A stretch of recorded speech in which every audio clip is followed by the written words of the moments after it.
जो टॉपिक है उसको आगे बढ़ाते हैं।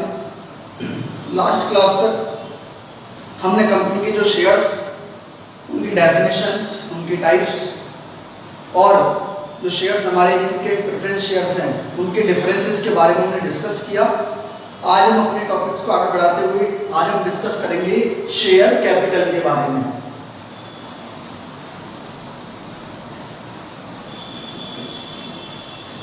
अंश पूंजी। ध्यान दीजिएगा बच्चों, मैंने लास्ट क्लास में आपको बताया था कि एक कंपनी अपने शेयर्स को इशू करके जो कैपिटल कलेक्ट करती है, पब्लिक से जो कैपिटल कलेक्ट करती है, उसको हम क्या कहते हैं? शेयर कैपिटल कहते हैं। अब शेयर कैपिटल के भी कई सारे टाइप्स होते हैं, उन सभी टाइप्स को हम यहाँ पर डिस्कस करेंगे। बिल्कुल ध्यान से समझिएगा, क्योंकि बच्चों इस टॉपिक में से जो एक एक नंबर वाले जो क्वेश्चन हमारे बनते हैं, उन क्वेश्चनों के लिए भी टॉपिक इंपॉर्टेंस रखता है। साथ ही नेक्स्ट चैप्टर में जहाँ हम कंपनी के फाइनेंशियल स्टेटमेंट्स के बारे में डिस्कस करेंगे, तो वहाँ पर भी ये टाइप्स के बारे में आपको नॉलेज होनी चाहिए। हम यहाँ बिल्कुल सिंपल लैंग्वेज में आपको सारी बातें बताने जा रहे हैं, ध्यान समझना। देखो बच्चों, सबसे पहले हम बात करते हैं यहाँ पर, तो हमारी होती है ऑथराइज्ड कैपिटल। ऑथराइज्ड कैपिटल, जिसको हम दूसरा नाम रजिस्टर्ड कैपिटल भी बोल सकते हैं, या फिर हम इसको नॉमिनल कैपिटल भी बोल सकते हैं, यानी अधिकृत पूंजी या पंजीकृत पूंजी या नाम मात्र की पूंजी। अब ये वर्ड हम यूज करते हैं इनके लिए, तो इसके पीछे भी रीजंस हैं। ऑथराइज्ड कैपिटल यानी अधिकृत पूंजी इसको क्यों कहते हैं, रजिस्टर्ड कैपिटल यानी पंजीकृत पूंजी क्यों कहते हैं, और नॉमिनल कैपिटल यानी नाम मात्र की पूंजी क्यों कहते हैं, सभी बातों को आपको समझना है। देखिए बच्चों, जब भी कभी किसी कंपनी का इनकॉर्पोरेशन होता है, उस कंपनी का फॉर्मेशन होता है, आप लोगों ने 11th क्लास में बिजनेस स्टडीज में ये पढ़ा भी होगा कि कंपनी का जब इनकॉर्पोरेशन होता है तो कंपनी के जो प्रमोटर्स होते हैं, कंपनी के जो प्रवर्तक होते हैं, उन प्रवर्तक को दो इंपॉर्टेंट डॉक्यूमेंट तैयार करने होते हैं, जिनको हम बोलते हैं मेमोरेंडम ऑफ एसोसिएशन और दूसरा होता है आर्टिकल ऑफ एसोसिएशन, यानी पार्षद सीमा नियम, और दूसरा होता है हमारा पार्षद अंतर नियम। ध्यान दीजिएगा बच्चों, ये दो इंपॉर्टेंट डॉक्यूमेंट्स आपने पढ़े होंगे। तो वहां पर आपने ये भी देखा होगा कि ये जो मेमोरेंडम ऑफ एसोसिएशन होता है, पार्षद सीमा नियम होता है, ये पार्षद सीमा नियम कंपनी के द्वारा 6 पार्ट्स में डिवाइड करके बनाया जाता है, और इसके जो 6 पार्ट होते हैं उनको हम क्लोजेस के नाम से जानते हैं, वाक्य के नाम से जानते हैं। तो वो 6 वाक्य, 6 क्लोजेस कौन कौन से हैं, उनके बारे में हम यहाँ पर डिस्कस करने वाले हैं। तो ध्यान दीजिएगा बच्चों, पहला क्लोज जो होता है इसका, वो होता है नेम क्लोज, यानी नाम वाक्य, नेम क्लोज, नाम वाक्य। दूसरा होता है हमारा प्लेस क्लोज, यानी स्थान वाक्य, स्थान वाक्य। थर्ड होता है हमारा कैपिटल क्लोज, यानी पूंजी वाक्य, पूंजी वाक्य। फोर्थ होता है हमारा एसोसिएशन क्लोज, एसोसिएशन क्लोज यानी कि संघ वाक्य।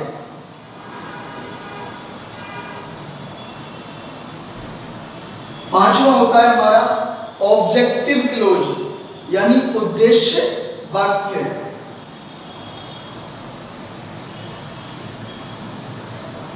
और 6 होता है हमारा लायबिलिटी क्लोज, यानी कि दायित्व वाक्य।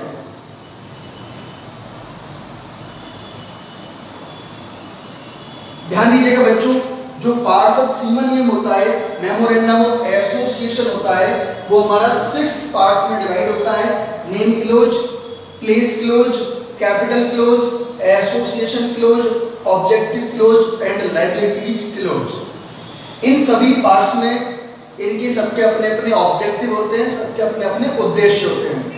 नेम क्लोज, नेम क्लोज में कंपनी का वो रजिस्टर्ड नेम लिखा होता है, क्योंकि हमने पढ़ा था लास्ट क्लासेज में कि कंपनी एक आर्टिफिशियल पर्सन होती है और वो आर्टिफिशियल पर्सन किसी न किसी नेम से संचालित की जाती है। तो किसी भी कंपनी को, किसी भी ऑर्गेनाइजेशन को किस नेम से संचालित किया जाएगा, इसके लिए कंपनी का नेम रखा जाता है और उसका रजिस्ट्रेशन भी करवाया जाता है। और जो नेम जिस पार्ट्स में लिखा होता है उसे हम कहते हैं नेम क्लोज, यानी कि नाम वाक्य। दूसरा होता है हमारा प्लेस क्लोज या एड्रेस क्लोज, स्थान वाक्य। इसमें कंपनी का जो रजिस्टर्ड ऑफिस होता है उस रजिस्टर्ड ऑफिस का एड्रेस लिखा होता है। क्योंकि बच्चों मान लीजिए यदि हमें कंपनी के साथ में कोई भी पत्र व्यवहार करना है, तो ऐसी स्थिति में हमें ये पता होना चाहिए कि कंपनी का एड्रेस क्या है। तो कंपनी के रजिस्टर्ड ऑफिस का जो एड्रेस लिखा होता है वो लिखा होगा स्थान वाक्य में, प्लेस क्लोज में। नेक्स्ट है हमारा कैपिटल क्लोज यानी कि पूंजी वाक्य। बच्चों इस पूंजी वाक्य में कंपनी की वो मैक्सिमम कैपिटल लिखी होती है जो एक कंपनी इशू कर सकती है। यानी इस कैपिटल क्लोज में कंपनी अपनी कैपिटल का वो मैक्सिमम अमाउंट लिख करके उसका रजिस्ट्रेशन करवाती है और इस बात के लिए इंडिकेट करती है कि कंपनी इससे अधिक कैपिटल इशू नहीं कर सकेगी। अगला हमारा एसोसिएशन क्लोज यानी संघ वाक्य होता है। इसमें कंपनी के जो मेंबर्स होते हैं, कंपनी के जो सदस्य होते हैं, उनके नेम, उनके एड्रेस, उनके द्वारा खरीदे गए शेयर्स की संख्या, उनके कैपिटल का अमाउंट, ये सारी बातें इसमें लिखी हुई होती है। नेक्स्ट होता है हमारा ऑब्जेक्टिव क्लोज यानी कि उद्देश्य वाक्य। इस उद्देश्य वाक्य में कंपनी को इनकॉर्पोरेट करने, कंपनी को फॉर्मेट करने, कंपनी को बनाने के जो उद्देश्य होते हैं उन उद्देश्यों को लिखा जाता है। क्योंकि बच्चों कोई भी कंपनी, कोई भी ऑर्गेनाइजेशन जब स्टेब्लिश की जाती है तो उसका कुछ ना कुछ मोटिव होता है, कुछ ना कुछ उद्देश्य होता है। जैसे एक कंपनी कपड़ा बनाने वाली कंपनी, तो उसका उद्देश्य होता है कपड़े बना करके उनको मार्केट में सेल करना। इस तरह से किसी भी कंपनी का कोई ना कोई ऑब्जेक्टिव होता है, तो वो ऑब्जेक्टिव हमारा ऑब्जेक्टिव क्लोज यानी कि उद्देश्य वाक्य में लिखा होता है। नेक्स्ट है हमारा दायित्व वाक्य यानी कि लायबिलिटी क्लोज। तो बच्चों इस लायबिलिटी क्लोज में कंपनी की जो लायबिलिटीज होती है उनके बारे में लिखा होता है। क्योंकि हम जानते हैं, हमने 11वीं क्लास में पढ़ा है कि पार्षद सीमा नियम जो होता है वो कंपनी का एक इंपॉर्टेंट और पब्लिक डॉक्यूमेंट होता है, एक महत्वपूर्ण और सार्वजनिक प्रलेख होता है जो कंपनी के कार्य क्षेत्र और उसकी अधिकार सीमाओं का उल्लेख करता है कि कंपनी कहाँ किस लिमिट तक क्या काम कर सकती है, कंपनी को कौन कौन से अधिकार होंगे। ठीक है बच्चों, तो अब हम यहाँ बात करते हैं कि मेमोरेंडम ऑफ एसोसिएशन का एक क्लोज है हमारा कैपिटल क्लोज यानी कि पूंजी वाक्य।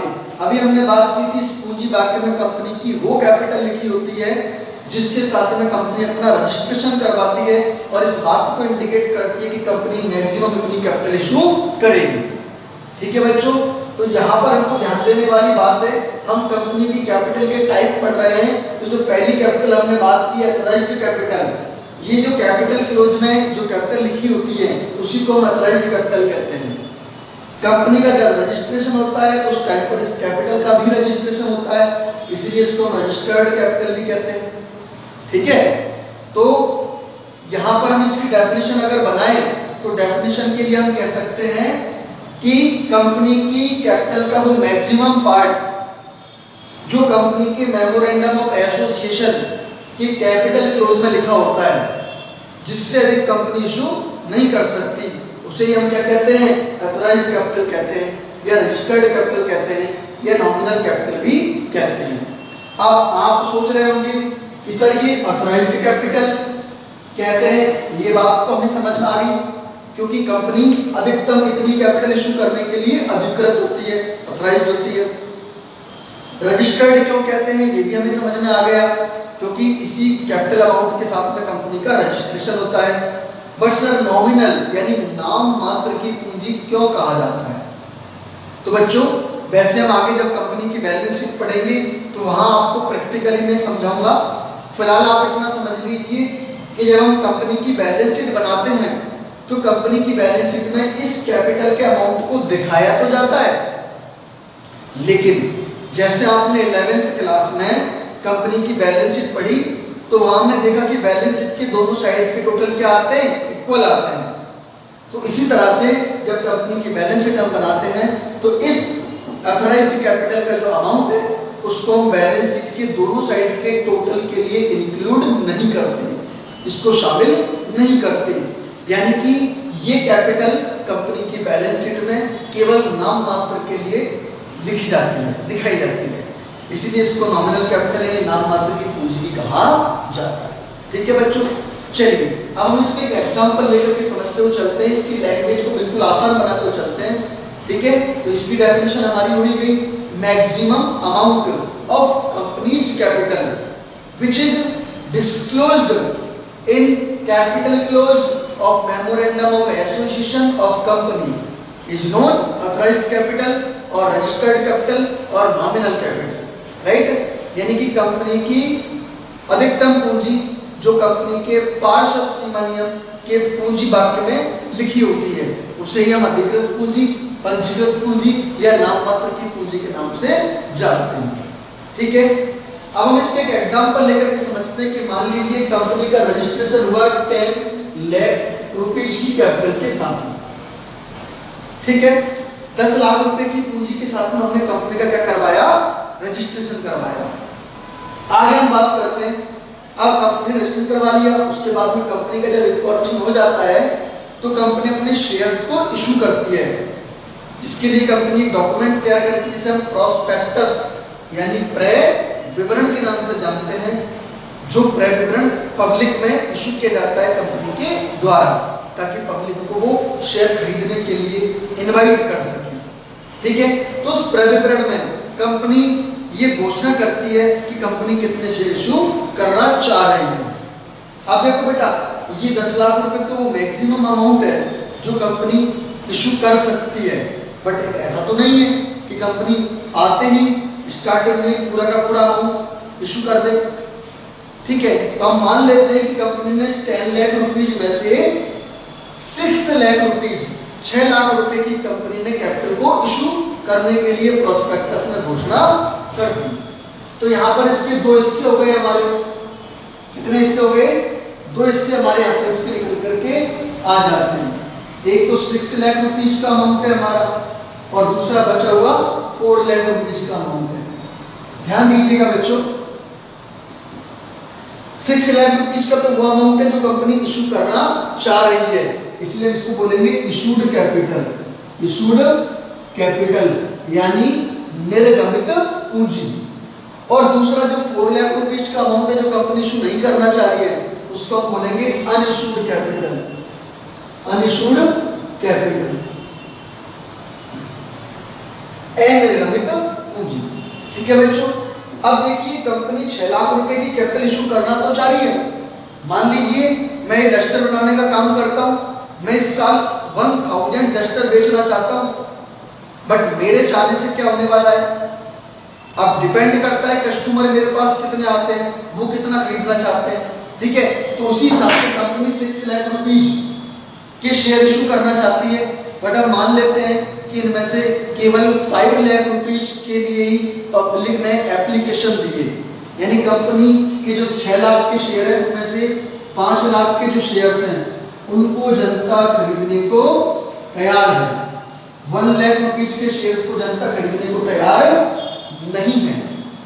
तो बेटा जो 5 लाख रुपए के शेयर्स को पब्लिक खरीदने के लिए तैयार है, जिसके लिए वो एप्लीकेशन देती है, अप्लाई करती है, इसे हम बोलेंगे सब्सक्राइब्ड कैपिटल। सब्सक्राइब्ड कैपिटल, अभिदत्त पूंजी। और दूसरे जो 1 लाख रुपीज जिनके लिए कंपनी ने पब्लिक ने कोई एप्लीकेशन नहीं किया, तो इसको बोलेंगे हम अनसब्सक्राइब्ड कैपिटल। अनसब्सक्राइब्ड कैपिटल, ठीक है, गैर अभिदत्त पूंजी। अब देखो बच्चों, पब्लिक ने इतने शेयर्स खरीदने के लिए एप्लीकेशन मांग लिए, तो उसके बाद में हम उनको क्या करेंगे, शेयर अलॉट करेंगे, हम उनको शेयर इशू करेंगे। अब 5 लाख के लिए पब्लिक ने एप्लीकेशन मांगी तो हम उनको शेयर अलॉट कर देते हैं, अलॉट करने के बाद में हम उससे पैसा कॉल्ड करते हैं, पैसा मांगते हैं। तो मान लेते हैं कि हमने 5 लाख रुपए में से पब्लिक से 4 लाख रुपए मांग लिए। तो इसमें से अगर हमने 4 लाख रुपए मांगे तो 4 लाख रुपए की कैपिटल जो है आपको वो कहलाएगी called up capital, called up capital यानी कि मांगी गई पूंजी। और 1 लाख रुपए की जो कैपिटल आपने नहीं मांगी उसको हम बोलेंगे uncalled up capital, uncalled up capital यानी कि न मांगी गई पूंजी। ध्यान दीजिएगा बच्चों, अब कंपनी ने 4 लाख रुपए की कैपिटल मांगी, बट जरूरी नहीं है कि जो एप्लीकेंट्स है, जो शेयर होल्डर है, वो सभी के सभी शेयर होल्डर टाइम पर हमको पेमेंट कर पाए। हो सकता है कुछ शेयर होल्डर हमें पेमेंट ना भी कर पाए। तो हम एक एग्जांपल के तौर पर मान लेते हैं कि इस 4 लाख में से 50,000 ने पेमेंट नहीं किया, तो फिर पेमेंट कितना मिला आपको?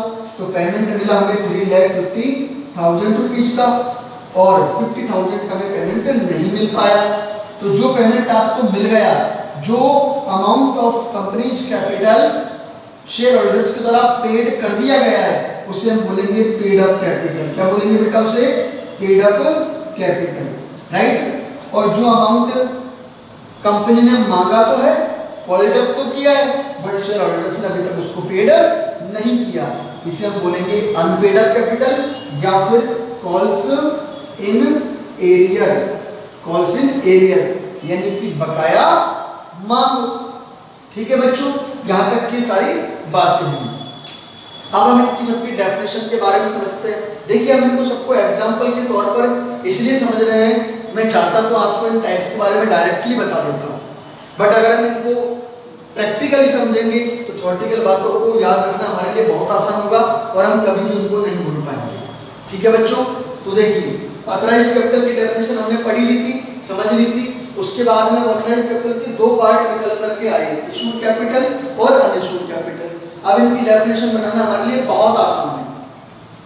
ठीक है, मैं बनाना सिखाता हूँ आपको। देखिए, ये इशूड कैपिटल की हम बात करें। इशूड कैपिटल किसका पार्ट है? ऑथराइज्ड कैपिटल का पार्ट है, जो कंपनी ने निर्गमित कर दिया है। तो इसकी डेफिनेशन बढ़ेगी, issued capital is that part of authorised capital which is issued by the company. यानी निर्गमित पूंजी अधिकृत पूंजी का वह भाग है जो कंपनी द्वारा निर्गमित कर दिया गया है, या हम इसको और बेहतर बनाने के लिए बोल सकते हैं अभिदान के लिए निर्गमित कर दिया गया है। दूसरी हमारी अनइशूड कैपिटल। तो आप देखो, ये बीसी का पार्ट है, बट ये कंपनी ने इशू नहीं किया, तो इसकी डेफिनेशन बन जाएगी, unissued capital is that part of authorised capital which is not issued by the company. यानी कि अनइशूड कैपिटल अधिकृत पूंजी का वो भाग है जो कंपनी ने निर्गमन के लिए निर्गमित नहीं किया है। ठीक है बच्चों, बहुत सिंपल डेफिनेशन है इनकी। अब आगे हम बात करते हैं, इशूड के 2 टाइप निकल करके आए, सब्सक्राइब्ड कैपिटल और अनसब्सक्राइब्ड कैपिटल। देखिए, कंपनी ने 6 लाख इशू किया, बट पब्लिक ने 5 लाख ही खरीदने के लिए एप्लीकेशन दिए। तो कंपनी ने जितना इशू किया उसमें से 5 लाख सब्सक्राइब्ड कैपिटल है, तो इसकी डेफिनेशन में बना देंगे, subscribed capital is that part of issued capital which is subscribed by the public। यानी कि सब्सक्राइब्ड कैपिटल अभिदत्त पूंजी, निर्गमित पूंजी का वह भाग है जो जनता द्वारा अभिदान के लिए स्वीकार कर लिया गया है। और unsubscribed capital is that part of issued capital, ये भी इसका पार्ट है, ये भी इसका पार्ट है। Unsubscribed capital is that part of issued capital which is not subscribed by the public for the subscription। यानी कि unsubscribed capital गैर अभिदत्त पूंजी, निर्गमित पूंजी का वो भाग है जो जनता द्वारा अभिदान के लिए आमंत्रित नहीं किया गया, उसे स्वीकार नहीं किया गया। ठीक है बच्चों, अगले टाइप आते हैं हमारे कॉल्ड अप कैपिटल और अनकॉल्ड अप कैपिटल का। देखिए, कॉल्ड अप कैपिटल किसका पार्ट है? सब्सक्राइब्ड का। सब्सक्राइब कैपिटल का वो भाग जो कंपनी के द्वारा मांग लिया गया है, क्या कहलाएगा? मांगी पूंजी कहलाएगा, कॉल्ड अप कैपिटल कहलाएगा। और सब्सक्राइब कैपिटल का वो भाग जो कंपनी द्वारा अभी तक नहीं मांगा गया है, वो कहलाएगा हमारा uncalled up capital, uncalled up capital. अब कॉल्ड अप कैपिटल के भी 2 भाग है हमारे, पेड अप और कॉल्ड एरियर। देखिए बच्चों, पेड अप कैपिटल किसे कहेंगे हम? कॉल्ड अप कैपिटल का वो भाग जो शेयर होल्डर्स के द्वारा पेड कर दिया गया है।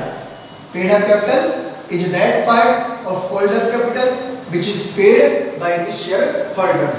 यानी चुकता पूंजी या प्रदत्त पूंजी, मांगी गई पूंजी का वह भाग जो अंशधारकों द्वारा भुगतान कर दिया गया है। दूसरा हमारा आता है कॉल्ड एरियर, जिसको हम बोलते हैं बकाया मांग। ऐसी मांग, ऐसा कॉल्ड अप कैपिटल जो कंपनी ने मांगा तो है बट शेयर होल्डर ने पे नहीं किया, तो वो रह गया हमारा बकाया। तो उसे बोलेंगे हम बकाया मांग, यानी कॉल्ड एरियर। यानी called arrear is that part of called up capital which is not paid by the shareholders। बकाया मांग, मांगी गई पूंजी, इसको बोलेंगे हम मांगी गई पूंजी। बकाया मांग, मांगी गई पूंजी का वो भाग है जो अंशधारकों द्वारा भुगतान नहीं किया गया है। ठीक है बच्चों, इस कॉल्ड एरियर को लेकर के 1 नंबर के कई सारे क्वेश्चन हमारे बनते हैं। जैसे पहला क्वेश्चन, कॉल्ड एरियर क्या होती है, तो उसकी डेफिनेशन हमने बताई दी आपको। ठीक है, दूसरा क्वेश्चन बनता है कि कॉल्ड एरियर के टाइम पर अकाउंटिंग ट्रीटमेंट क्या होता है, तो हम आगे पढ़ने वाले हैं थोड़ी देर बाद में। तीसरा क्वेश्चन हमारे यहाँ बनता है कि कॉल्ड एरियर का कंपनी की बैलेंस शीट में अकाउंटिंग ट्रीटमेंट किस तरीके से किया जाता है। चौथा क्वेश्चन हमारा बनता है कि बच्चों देखो, कंपनी ने पैसा मांगा, शेयर होल्डर ने पे नहीं किया, तो रह गया बकाया। तो ऐसे पैसे पर कंपनी इंटरेस्ट भी ले सकती है। कंपनी इंटरेस्ट मांग सकती है कि भाई हमारा बकाया पैसा दो, साथ में उसके ऊपर ब्याज भी दीजिए, इंटरेस्ट भी दीजिए। ठीक है बच्चों, तो अगर इनके ऊपर इंटरेस्ट है तो इंटरेस्ट को लेकर के हमारे 2 क्वेश्चन बनते हैं। एक तो ये कि बकाया मांग पर इंटरेस्ट की रेट क्या है, बकाया मांग पर ब्याज की दर कितनी है, और दूसरा कि बकाया मांग पर जो ब्याज है उसका अकाउंटिंग ट्रीटमेंट क्या होगा। तो बच्चों सबके बारे में हम डिस्कस करेंगे अभी धीरे धीरे। फिलहाल हमको इतना ही समझना है, और एक सिंपल सी बात इसके बारे में बताता हूँ आपको। इस पर जो इंटरेस्ट की रेट है, वो इंटरेस्ट की रेट कंपनीज एक्ट 2013 की टेबल एफ के अकॉर्डिंग इस पर इंटरेस्ट रेट बताई गई है 10% पर एनम, यानी 10% वार्षिक, ये बकाया मांग पर ब्याज की दर होती है। ठीक है बच्चों, यहाँ तक की बातें समझ में आ गई होंगी आपको। नेक्स्ट कुछ बातें और देखिए। अब बेटा ये जो अनकॉल्ड अप कैपिटल है, ये जो नए मांगी गई पूंजी है, इस नए मांगी गई पूंजी के भी कुछ टाइप्स हैं जिनके बारे में भी हमें समझ लेना है। तो ध्यान दीजिएगा, अनकॉल्ड अप कैपिटल के मैं यहाँ पर आपको 2 टाइप बता रहा हूँ। मान लीजिए इस 1 लाख रुपीज में से ये फिक्स किया गया कि कंपनी 60,000 रुपीज की जो कैपिटल है उसको तो केवल अपने डिसोल्यूशन के टाइम पर ही मांगेगी, केवल अपने लिक्विडेशन के टाइम पर मांगेगी, केवल अपने समापन के टाइम पर मांगेगी। और दूसरी ये वो अमाउंट है जो कंपनी कभी भी मांग सकती है। ठीक है, तो बेटा जो अमाउंट कंपनी अपने समापन के समय पर ही मांगेगी तो उसे हम बोलते हैं रिजर्व कैपिटल, यानी संचित पूंजी। ध्यान दीजिएगा, संचित पूंजी हम किसे कहेंगे, जो कंपनी केवल अपने समापन के समय पर ही मांगने के लिए अधिकृत होती है, उसे बोलेंगे रिजर्व कैपिटल, संचित पूंजी। और दूसरे 40,000 रुपए का जो अमाउंट हमने डिवाइड किया है, जो कंपनी कभी भी मांग सकती है, तो इसको हम बोलेंगे अनरिजर्व कैपिटल, असंचित पूंजी। ठीक है बच्चों, दोनों में डिफरेंस आपको ध्यान रखना है।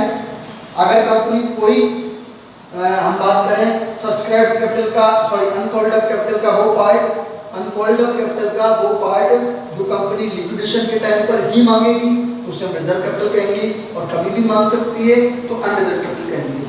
1 नंबर का क्वेश्चन हमारा इस जगह पर भी इंपॉर्टेंट बनता है कि रिजर्व कैपिटल से आप क्या समझते हो। तो बच्चों हमें यही बताना है, हमें ये नहीं बताना कि हम इससे कुछ नहीं समझते, हमें ये बताना है कि रिजर्व कैपिटल मतलब न मांगी गई पूंजी, अनकॉल्ड अप कैपिटल, न मांगी गई पूंजी। अनकॉल्ड अप कैपिटल का वो भाग जो कंपनी अपने समापन के समय भी मांग सकती है उसे कहते हैं हम रिजर्व कैपिटल। ठीक है बच्चों, समझ में आ गई बात अब तक की सारी। नेक्स्ट, अब ये हमारे कंपनी की कैपिटल के टाइप्स हैं जो हमको इजी गोइंग याद रखने हैं सारे। आगे बढ़ते हैं हम, तो देखिए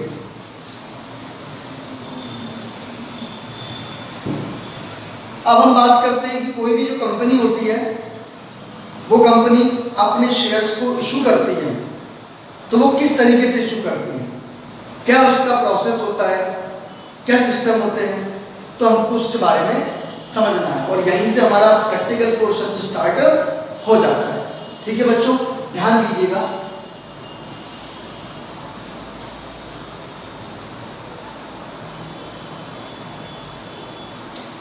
अंशों का निर्गमन,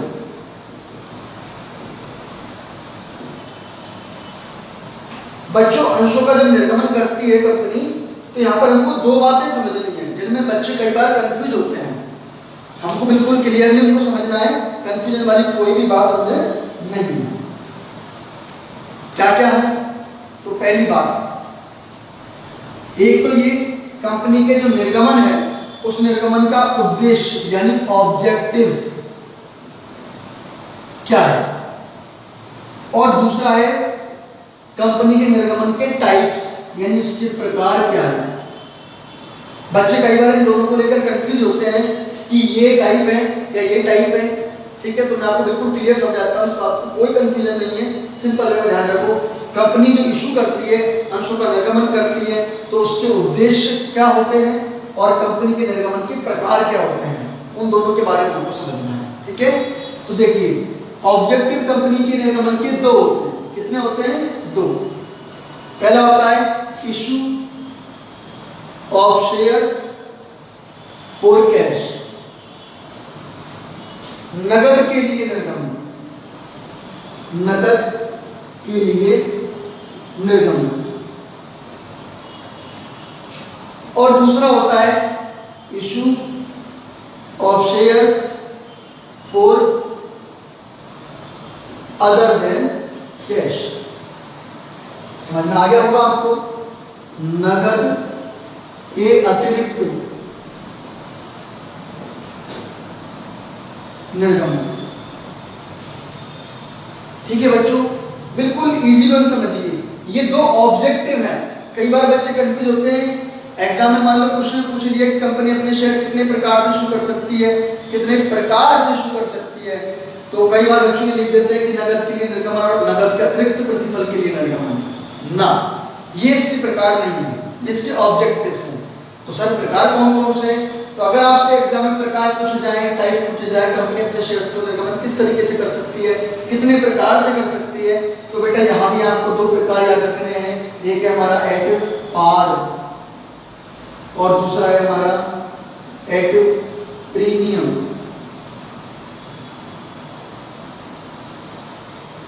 ध्यान दीजिएगा बच्चों, यानी ये तो है सम मूल्य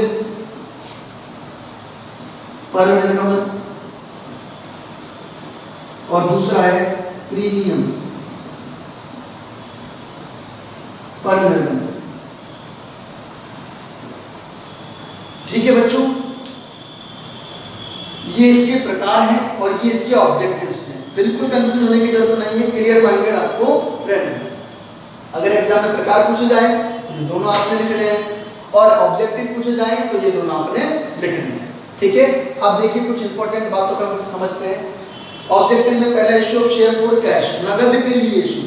यदि कंपनी ने शेयर इशू किए और शेयर इशू करने के बदले में कंपनी को कैश प्राप्त होता है या बैंक बैलेंस, यहाँ पर हम बैंक को भी कैश ही मानेंगे, कैश या कैश इक्विवेलेंट्स, रोकड़ या रोकड़ समतुल्य अगर प्राप्त होता है तो वो निर्गमन कहलाएगा फॉर कैश। और दूसरा, मान लीजिए कंपनी ने कोई बिल्डिंग खरीदी और बिल्डिंग का हमको जो वेंडर है उस वेंडर को पेमेंट करना है, पेमेंट करने के लिए कंपनी के पास में कैश सफिशिएंट नहीं है, तो कंपनी ने क्या किया, अपने कुछ शेयर्स उसको दे दिए। अब कंपनी ने यहाँ पर जो शेयर वेंडर को इशू किए, उसके बदले में कंपनी को कैश मिला? बिल्कुल नहीं। तो यहाँ पर कंपनी ने शेयर तो इशू किए, बट कंपनी को शेयर के बदले में कैश नहीं मिला। कैश के बदले में बिल्डिंग मिली, मशीन मिली या कुछ और XYZ, बट कैश नहीं मिला, तो उसे बोलेंगे हम नकद के अतिरिक्त प्रतिफल के लिए निर्गमन, issue of shares for other than cash. ठीक है बच्चों। दूसरी बात, इसके टाइप्स की बात करें तो कंपनी अपने शेयर्स दो प्रकार से इशू कर सकती है, एक एट पार और दूसरा एट प्रीमियम, यानी कि सममूल्य पर निर्गमन और प्रीमियम पर निर्गमन। सममूल्य पर निर्गमन, देखिए बच्चों, मैंने आपको लास्ट क्लास में बताया था कि कंपनी के जो शेयर होते हैं, कंपनी की कैपिटल के टुकड़े होते हैं, उनका एक निश्चित अमाउंट होता है जिसको हम बोलते हैं फेस वैल्यू। क्या बोलते हैं उसको? फेस वैल्यू, अंकित मूल्य। अंकित मूल्य यानी जितना मूल्य उस शेयर के फेस पर लिखा होता है, जितना अमाउंट उस शेयर पर अंकित होता है, उसी को हम अंकित मूल्य कहते हैं।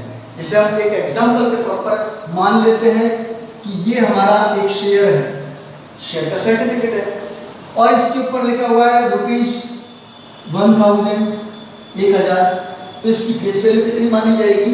1000 रुपये मानी जाएगी।